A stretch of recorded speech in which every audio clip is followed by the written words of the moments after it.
নমস্কার বন্ধুরা, আশা করি আপনারা সবাই ভালো আছেন।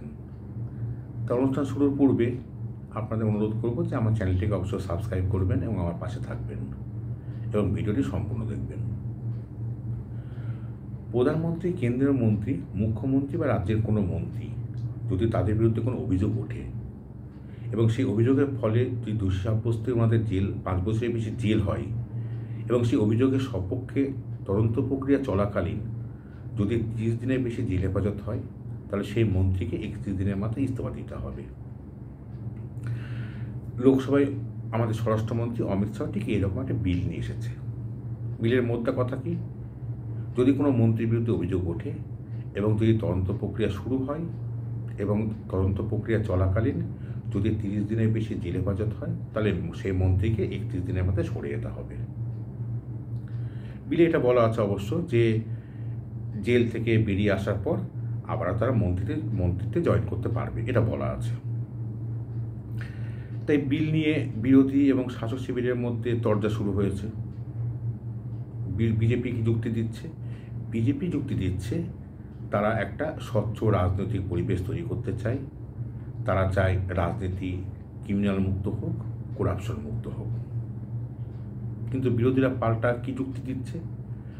বিরোধীরা যুক্তি বলছে, আমরা এমন অনেক ঘটনা দেখেছি যেখানে বিরোধী দলে থাকাকালীন কোনো নেতা মন্ত্রীর বিরুদ্ধে ভুরি ভুরি অভিযোগ আছে। অনেক নেতা মন্ত্রী বিভিন্ন করাপশনে জড়িত, কোটি কোটি টাকার করাপশনে জড়িত ছিল। সিবিআই ইডি তদন্ত শুরু করলো।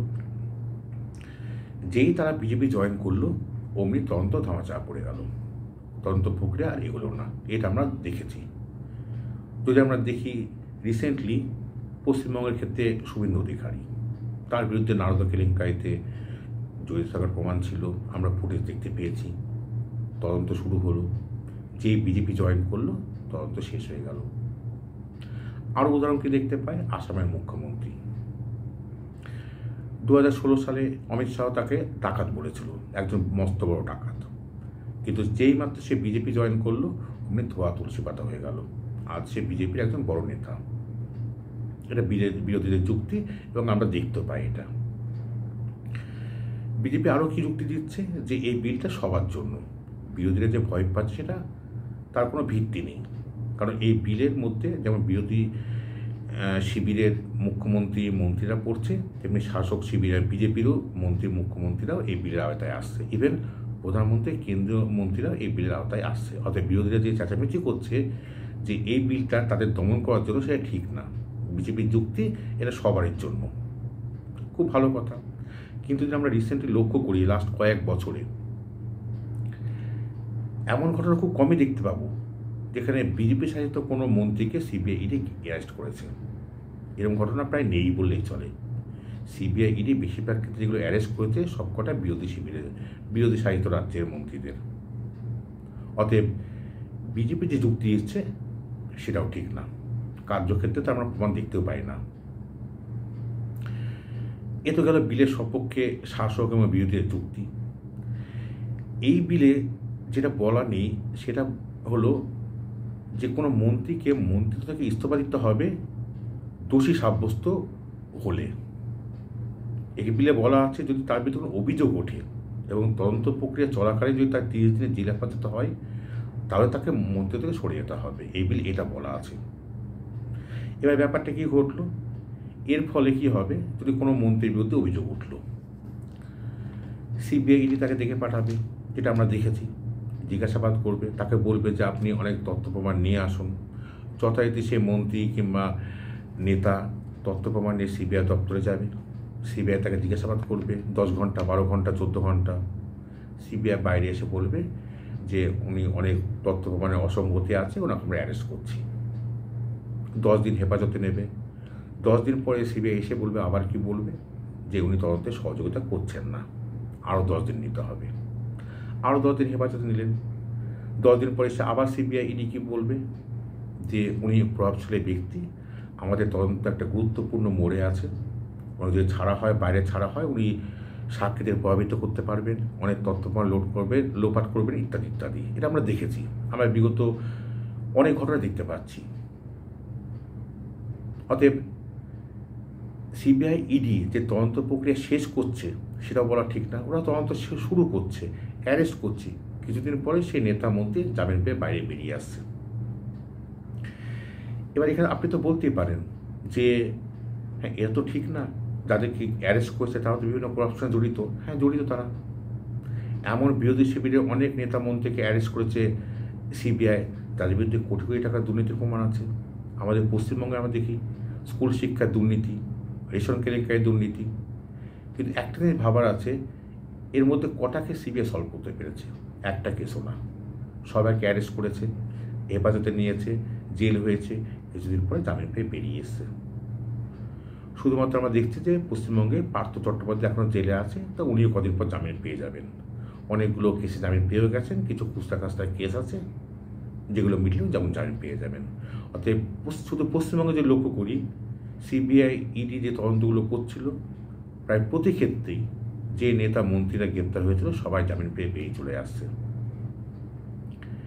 এবার এই বিলে যেটা আরেকটা নিয়ে ভাবার আছে যে এই বিলটা যে বিরোধী সরকারকে ফেলার জন্য বিজেপি ইউজ করবে সেটা না, এটা একটা অন্য দিকও আছে।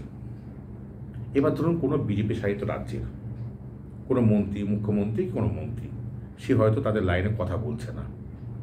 এবার বিজেপি এটা ইউজ করবে তাদের ক্ষেত্রেও, যে তুমি ভাই বেশি বেগর ভাই করো না, তোমার বিরুদ্ধে অভিযোগ আছে, তোমার বিরুদ্ধে সিবিআই ইডি তদন্ত করবে, 30 দিনে জেলে পাঠাতে হবে, তুমি মন্ত্রীদের সরিয়ে যেতে হবে, মুখ্যমন্ত্রীদের ইস্তফা দিতে হবে। অর্থাৎ বিজেপি যে এই বিলটা শুধু বিরোধী শিবিরের জন্য তা না, এটা নিজেদের লোককে আন্ডার কন্ট্রোল রাখার জন্য বিজেপি এই বিলটা ইউজ করতে পারে। এতে গেল 1 নম্বর কথা।